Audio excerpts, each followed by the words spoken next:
হাসিনা বেগম খালেদা জিয়া সরকার এই কৌমি মাদ্রাসা সার্টিফিকেটের ব্যবস্থা করেছিলেন এবং সেই সময় আমি আব্দুল্লাহ সাহেব ওরা এখানে গিয়ে আমার বাসায় আমরা মিটিং করে সেগুলি প্রস্তুতি নিয়েছিলাম। সারা বাংলাদেশে এই কওমি মাদ্রাসা সম্প্রসারণ হোক এবং সত্যিকার ইসলামী শিক্ষা, দ্বীনি শিক্ষা এই কমিয়ে দিয়ে থাকে। আমাদের সরকারের যে দাখিল আলেম ফাজিল মাদ্রাসা রয়েছে সেগুলি কিন্তু সত্যিকারের দ্বীনি ইসলামী শিক্ষার জন্য নয়। এই কওমি মাদ্রাসাকে ধ্বংস করার জন্য শাপলা চত্বরে হেফাজতের উপর আক্রমণ করেছিল বিগত সরকার। আল্লাহ রাব্বুল আলামিন তিনি শেষ বিচারটি করে দিয়েছেন। আজকে আমরা আপনাদের মাঝে এসেছি, আপনাদের সাথে কথা বলতে পেরেছি, এটা আল্লাহ রাব্বুল আলামিনের রহমত।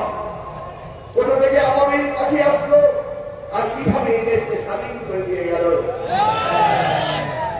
আজকে কচুয়ায় নামায় সারা বাংলাদেশে এই শীতে আমরা হাজারো মাহফিল দেখছি, কিন্তু কত শীতে মাহফিল আমরা দেখতে পাইনি।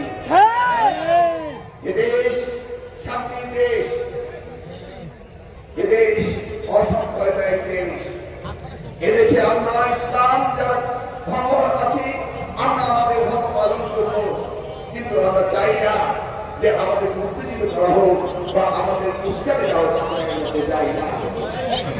আমরা ইনশাআল্লাহ আমাদের এই ধর্ম ইসলাম খেদমতের জন্য আমরা সকলেই সচেষ্ট থাকবো। বিগত দিনে দায়িত্ব যখন পেয়েছিলাম চেষ্টা করেছিলাম উন্নয়নের জন্য। যাচ্ছি এই মাদ্রাসা থেকে আমার প্রাণ, এই মাদ্রাসা থেকে আমার রাজনীতি শুরু হয়েছিল। এই মোবাইলের করিম সাহেবের মাদার থেকে আমরা জনগণের খেদমত করবো এই প্রতিজ্ঞা নিয়ে বেরিয়েছিলাম। আল্লাহ সেটা কবুল করছেন বলে 96 এমপি হয়েছিলাম, 2001 সালে মন্ত্রী হয়েছিলাম, সারা বাংলাদেশে খেদমত করেছিলাম। আমি আপনাদের কাছে দোয়া চাইব, আপনার সকলে দোয়া করবেন। যতদিন বেশি করি ততদিন জনগণের খেদমত করতে পারি। যে ভাবে বিগত দিনে মন্ত্রী হয়ে কেউ আমাদের দুর্নীতির কোন দায় অভিযুক্ত করতে পারেনি, কোন অন্যায় জন্য কিছু বলতে পারেনি। আমি আপনাদের সন্তান, আপনাদের গর্ব হিসেবে সারা বাংলাদেশে কাজ করেছিলাম, আগামী দিনে করতে পারি সেই দোয়া আপনাদের কাছে যাচ্ছি। আমি আর বক্তব্য দীর্ঘায়িত করবো না।